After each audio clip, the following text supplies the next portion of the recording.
अनेक कारण हो सकते हैं, चिंता करने की कोई आवश्यकता ना है। मैं चिंता क्यों करने लगी भला? मेरे नीलमणि के गले में रक्षा वाला कंठक पहले से ही है, और हम ये सब पूजा पाठ इतने विधि विधान से इसी के लिए तो कर रहे हैं, है ना पंडित जी? हाँ रानी जी। तो बस फिर मेरे लल्ला को कछु क्यों होने लगा? और आप सब स्वयं ही देख लो ना, जे इतना बड़ा संकट टूट के बिखर गया है, किंतु मेरे लल्ला को एक खरोच भी ना आई। इसका अर्थ तो यही है ना कि हम जो भी कर रहे हैं सही कर रहे हैं। मुझे चिंता करने की कछु आवश्यकता ही ना है। चलो सब भीतर चलते हैं। हाँ हाँ, लल्ला को भूख भी लगी आई होगी। चल।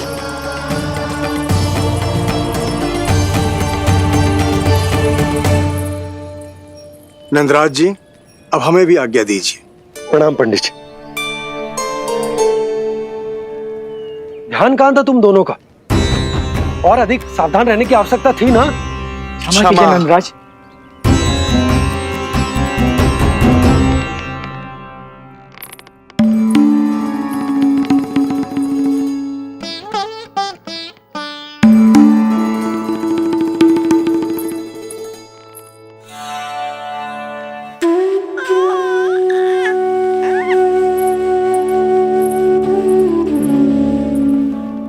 यशोदा, क्या हुआ?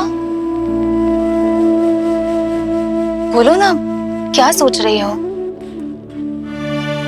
मुझे बहुत चिंता हो रही है जीजी। मेरे लल्ला के साथ कुछ ना कुछ दुर्घटना होती रहती है।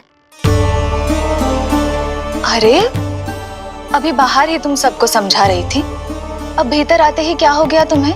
बाहर समझाने वाली मैं ना थी जीजी, वो तो गोकुल की रानी जसोदा थी, किंतु भीतर से मैं अपने नीलमणि की मैया हूँ, बस। और एक मैया को कितनी चिंता होती है, इसे आपसे अधिक कौन जान सकता है।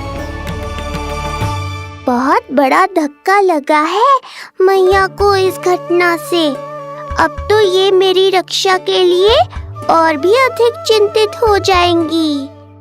यंत्र का कंठक, पूजा पाठ, इतने सारे प्रहरी, सुरक्षा के प्रबंध, यदि इतने सबके बाद भी मैं अपने लल्ला की रक्षा न कर पाई तो मुझसे अधिक अभागी कौन हो सकती है?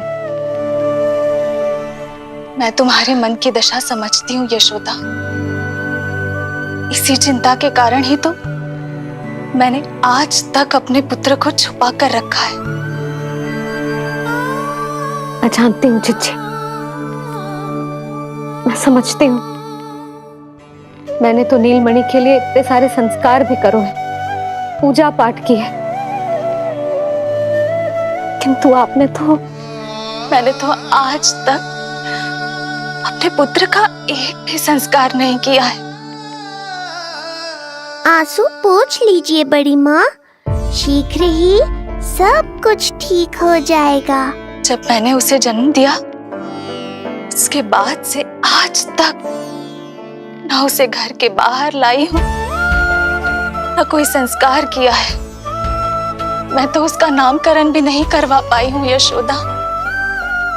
उसके जन्म के समय स्वामी ने यह संदेश भिजवाया था कि उस कंस को हमारे पुत्र के बारे में तनिक भी भनक नहीं पड़नी चाहिए। तब से आज तक भय के छाव में जीती आई हूँ कि वो कंस कहीं हमारे पुत्र को भी ना मार दे, जैसे देवकी के सारे संतानों को मार दिया है। ये आशंका कभी सत्य नहीं होगी बड़ी माँ, मैं हूँ ना।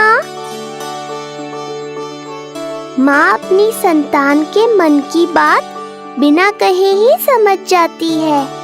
आप भी समझ जाओ ना मैया। जीजी, हमें रोना ना चाहिए। हमें देख के लल्ला भी रो रहा है। मैया, आपकी सहायता की आवश्यकता है मुझे ऐसे क्यों लग रहा है जैसे लल्ला मुझसे कुछ कहना चाह रहा है। दाऊ को हम सबसे दूर कब तक रखेंगे बड़ी माँ? जे सोच रहा होगा कि अब तक आपने इसके दाव को छुपा के क्यों रखो है। मैं उनसे मिलना चाहता हूँ मैया। चिच्ची, कितना मन करता होगा ना इसका अपने दाऊ से मिलने का। और आपके लल्ला का भी तो मन करता होगा ना कि अपने छोटे भाई को मिले। कितनी बातें करते हैं हम दोनों की इनके सामने। हाँ यशोदा, मैं भी अपने पुत्र को नीलमणि के बारे में सब कुछ बताती हूँ। तो बस फिर हमें साथ साथ रखिए ना। मेरा आधा हिस्सा है वो, उनके बिना मैं अधूरा हूँ मैया। ये दोनों भाई एक दूसरे के बिना अधूरे हैं जिज्जी। हमें इन दोनों को साथ ही रखना चाहिए। आप ही सोचो, यदि नीलमणि की रक्षा होगी तो आपका लल्ला भी तो सुरक्षित रहेगा। तुम सच कह रही हो यशोदा, हमें इन दोनों को मिलाना चाहिए और साथ में ही रखना चाहिए, सुरक्षित। तब तो शीघ्र ही पंडित जी को बुलाकर हमें शुभ मुहूर्त निकलवाना चाहिए। शुभ मुहूर्त? हाँ, शुभ मुहूर्त। दोनों भाइयों के मिलन के साथ साथ उनका नामकरण संस्कार भी करवा देते। अब अपने दाऊ से मिलूंगा मैं।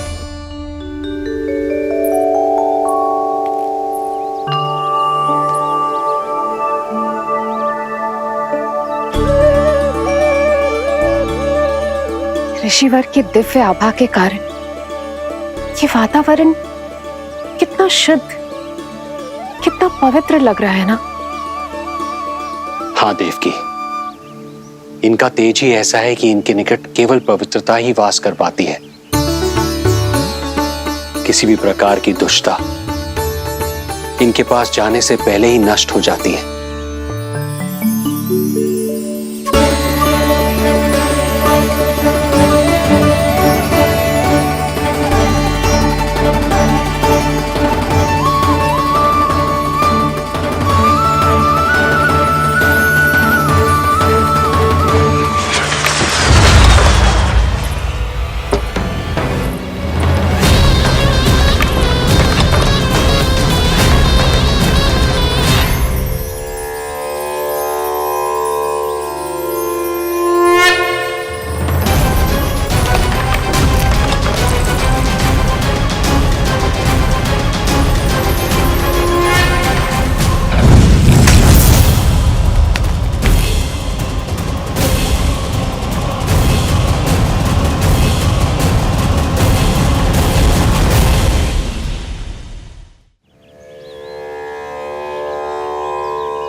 इनका तेज ही ऐसा है कि इनके निकट केवल पवित्रता ही वास कर पाती है।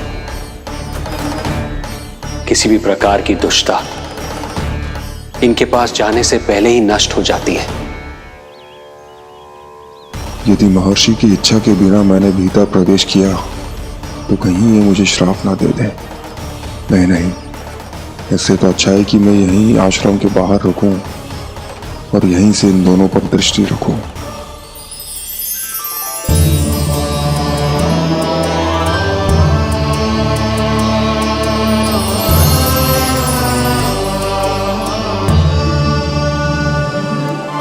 आपके आने का आभास हो गया था राजन। गुरुदेव, जो संतानें हमने खो दी है उनका श्राद्ध करवाने की विनती लेकर हम आपके पास आए हैं। आपका आना व्यर्थ नहीं जाएगा राजन, परंतु मुझे आभास हो रहा है श्राद्ध कर्म इस भेंट का एकमात्र कारण नहीं है।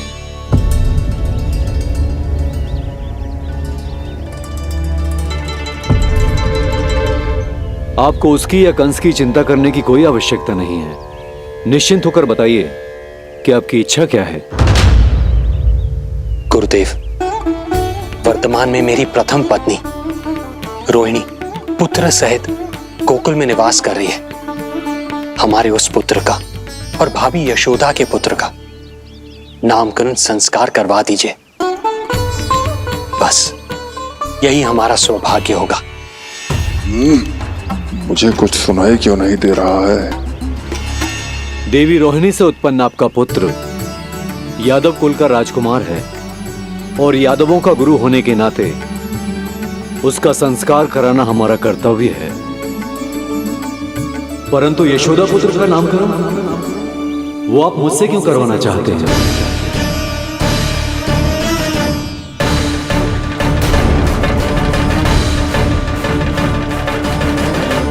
गुरुदेव,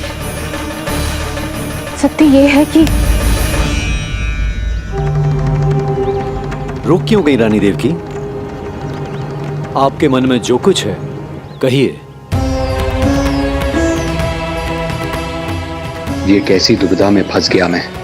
यदि मैंने गुरुदेव को यशोदा पुत्र का सत्य बताया तो कंस को भी पता चल जाएगा, और यदि नहीं बताया तो कहीं ऐसा ना हो कि ऋषिवर ही बुरा मान जाए। लगता है आप दोनों की दुविधा मेरे अनुमान से भी बहुत बड़ी है। अपनी या अपने पुत्र की कुंडली लाए हैं राजन? जी गुरुदेव, अपनी कुंडली है मेरे पास। देवकी,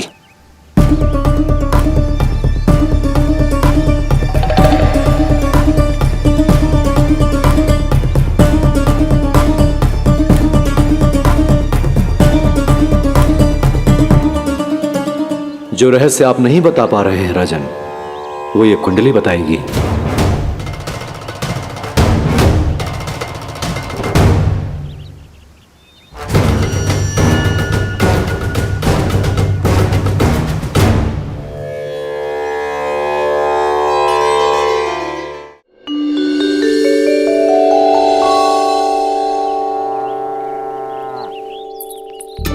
लल्ला, बता कैसी है जगदा? मैया को हो क्या गया है आज? देख, सही सही बताइयो।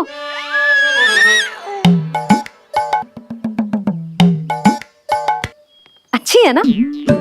पसंद आएगी ना उसे? हाँ? या फिर जे मोर पंख वाला मुकुट दे दूं? पहली बार मिल रहा है तू, उपहार तो देना चाहिए ना?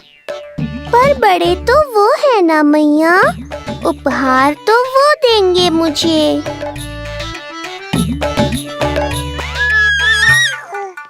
ना ना, मोर पंख वाला मुकुट तो मेरे लल्ला का है ना, जे ना दे सकते। तेरे जैसा कोई कंठक या चांदी वाला कड़ा दे दूं? हाँ? इस मिलन के लिए मुझसे अधिक उतावली तो मैया है।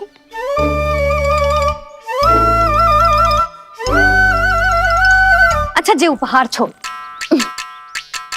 तू तो जे बता कि तू उसे बुलाएगा क्या कह के?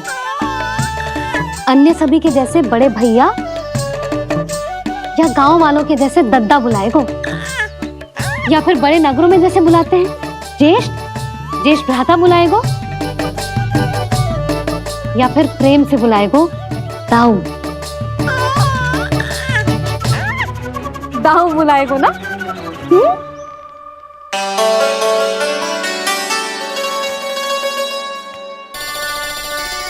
सुनो आपने, हमारे लल्ला ने निर्णय ले लियो, ये अपने भैया को ताऊ कहकर बुलाएगो।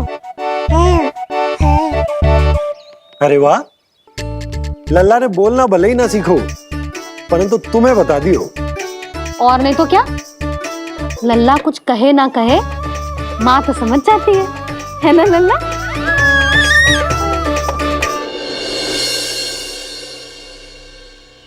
और इसने दाऊ वाली बात पे हाँ भी की है। हाँ, हाँ तो सदानंद जी ने भी कर दी है। लो, मैं तो भूल ही गई। क्या कही पंडित जी ने? बता तो हूं ना यशोदा, बाहर से आया हूँ, हाथ पैर तो धो लूं। हाँ, ये लो। अब बताओ, कब का मुहूर्त निकालो है? तनिक हाथ मुंह पोंछ लो। अब बताओ क्या कही उन्होंने? यशोदा, थक गए हूँ, तनिक सांस तो लेने दो। बाहर से आया हूँ, जल ना पूछोगी?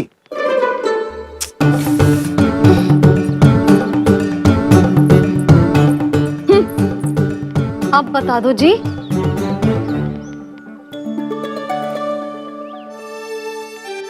बाबा, अब बता भी दो, नहीं तो खेल खेल में खेल हो जाएगा। हाँ, बताओ।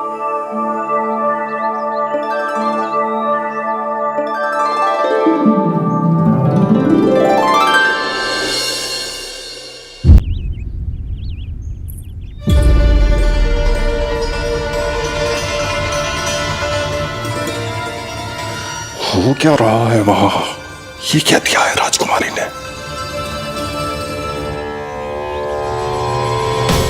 गुरुदेव, शीघ्र ही कोई मुहूर्त बता दे तो बड़ी कृपा होगी।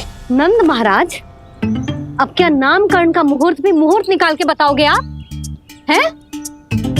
क्रोधित क्यों हो रही हो यशोदा? बताता हूँ, धैर्य धरो।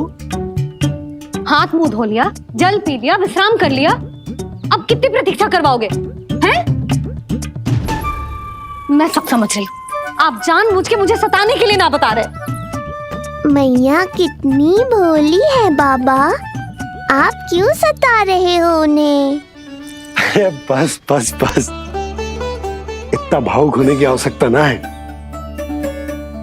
बता तो, पंडित जी ने बताया है एक बहुत ही शुभ मुहूर्त आने वाले सप्ताह में ये है। और जानती हो जिस शुभ मुहूर्त किस दिन पड़ेगा? जिस दिन हमारा लल्ला पूरे 100 दिन का हो जाएगा। इससे अच्छा मुहूर्त तो हो ही नहीं सकता। धन्यवाद गुरुदेव।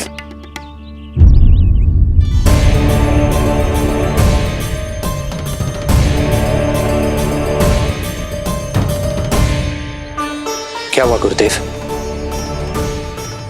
कुछ समस्या है क्या? जो सत्य सारे संसार को पता है और जो संकेत ये कुंडली दे रही है, दोनों में विरोधाभास है राजन।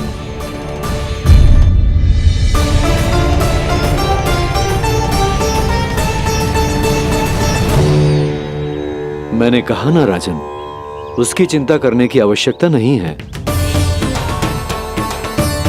ये कुंडली मुझसे कह रही है कि आपके भाग्य में केवल पुत्र थे। आपके भाग्य में केवल पुत्र थे, तो पुत्री कैसे हुई? इस कुंडली के अनुसार आपकी दोनों पत्नियों के एक एक पुत्र जीवित हैं।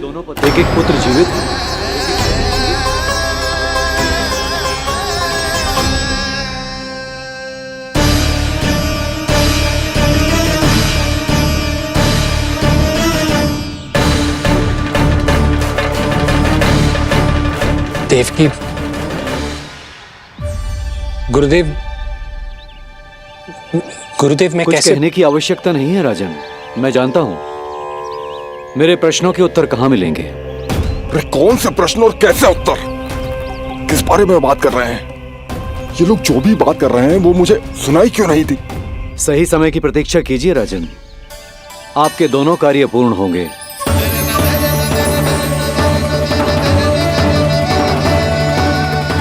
अब आप निश्चिंत होकर जाइए और प्रसन्नता मनाने की तैयारी कीजिए। आपका बहुत बहुत धन्यवाद गुरुदेव। प्रणाम।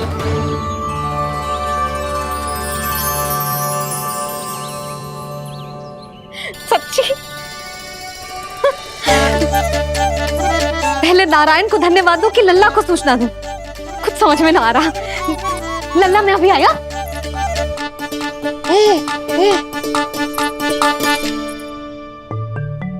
आपका बहुत बहुत धन्यवाद नारायण।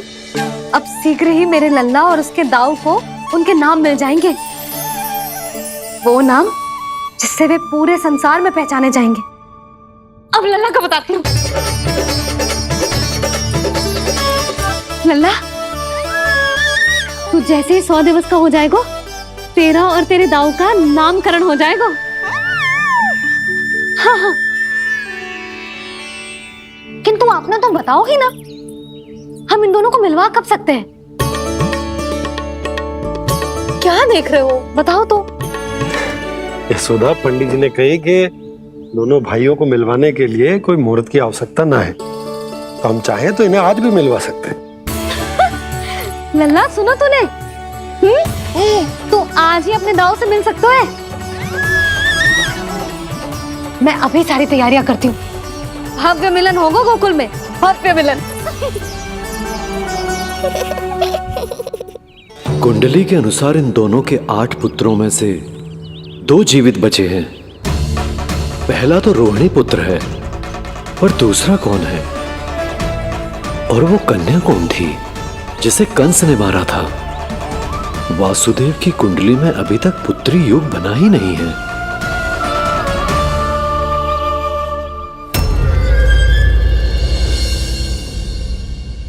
तू मुझको मुझको क्या मारेगा? अपनी आयु संभाल, काल तेरा अवतरित हुआ, रूप है उसका बाल।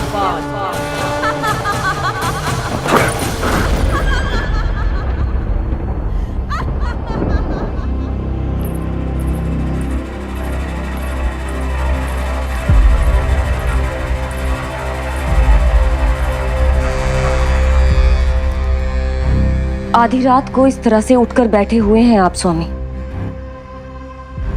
मैं ये तो नहीं जानती कि किस बुरे स्वप्न ने आपकी नींद छीन ली है, परंतु इतना अवश्य जानती हूं कि जो सूचना ये गुप्तचर लेकर आया है, इसे सुनकर आप रात भर सो नहीं पाएंगे।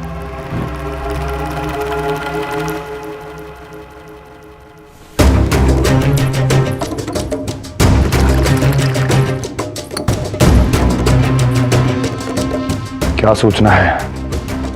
महाराज,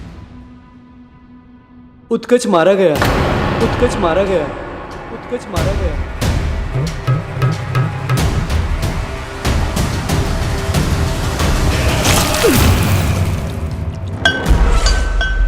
सूद वूद खो गए हो क्या अपनी?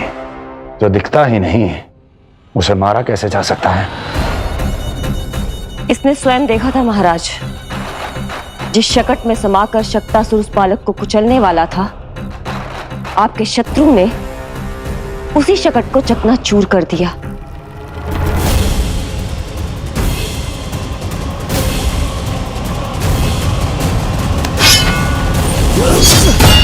महाराज क्षमा। लगता है आपके सैनिक और तलवार दोनों की धार कुंद पड़ गई है महाराज।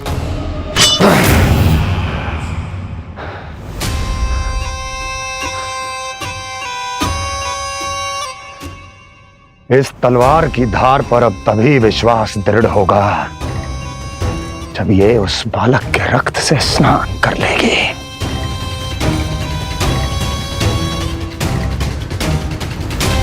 और कैसे कैसे?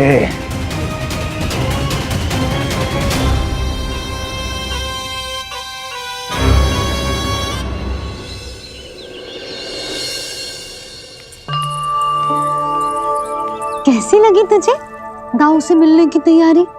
बहुत अच्छी है मैया, पर उससे भी अच्छी है वो प्रसन्नता जो इस मिलन के उत्साह में मुझे आपकी आंखों में दिख रही है।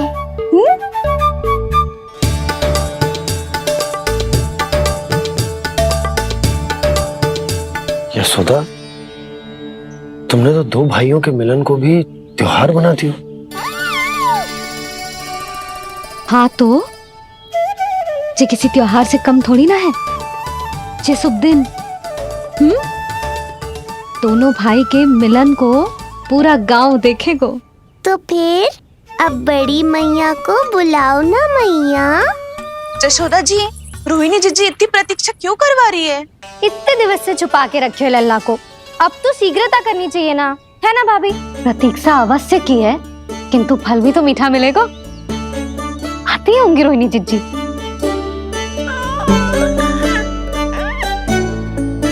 जीजी, कहीं उन्होंने अपना विचार तो ना बदल दियो?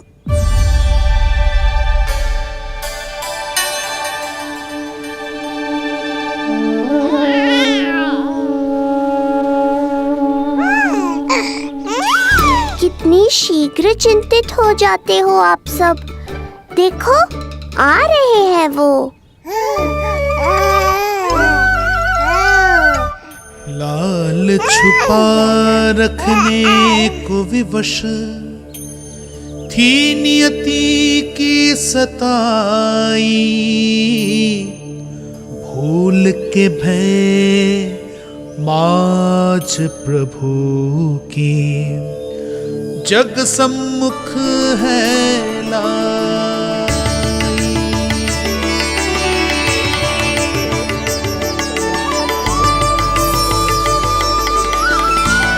देखो तो कितनी मधुर मुस्कान है। और आंखें कैसी गंभीर और गहरी है।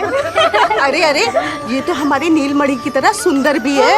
सही कह रही है तू, और कितना प्यारा भी है, और कितना बलशाली भी लग रहा है ये, है ना? तो देखो इसके, हाँ बिल्कुल लाल लाल टमाटर की तरह। देखो तो दाऊ आए नहीं कि ये सब की सब मुझे भूल ही गई। अरे हटो सामने से, मुझे भी तो देखने दो।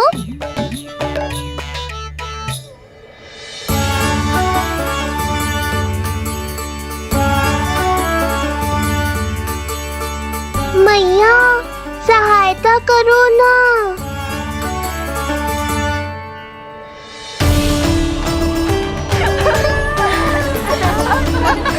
चलो हटो सब, हटो हटो हटो, हटो सामने से। चलो दोनों भाइयों को एक दूसरे से मिलने तो दो।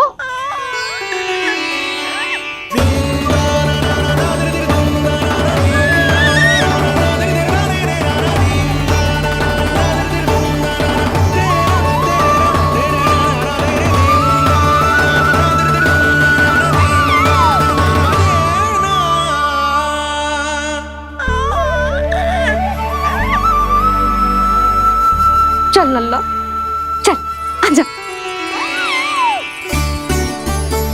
देख लल्ला, आ गए जे तेरे भैया, तेरा दाऊ।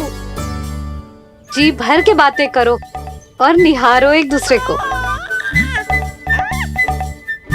लाओ जिज्जी, आजा। ये रहे तेरे दाऊ।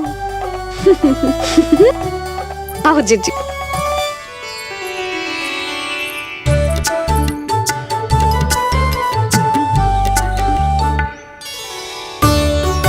स्वागत है दाऊ। कितनी प्रतीक्षा के बाद अब जाकर आपसे भेंट हुई है।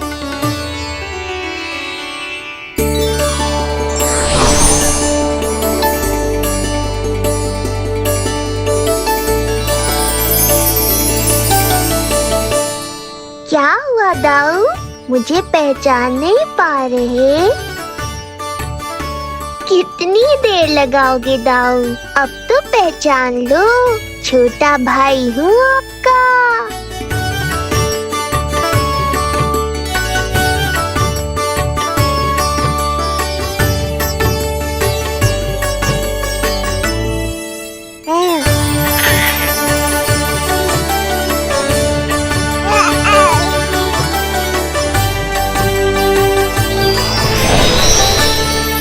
देख प्रभु को भक्त शेष की आंखें है भर आई, भावुक हरि भी निहारे की अब मिलन की बेल आई।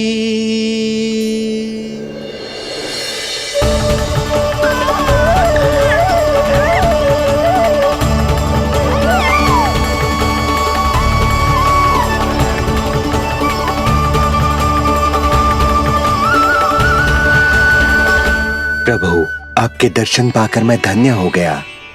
प्रभु नहीं, छोटा भाई पुकारो शेष। ये कैसे संभव है?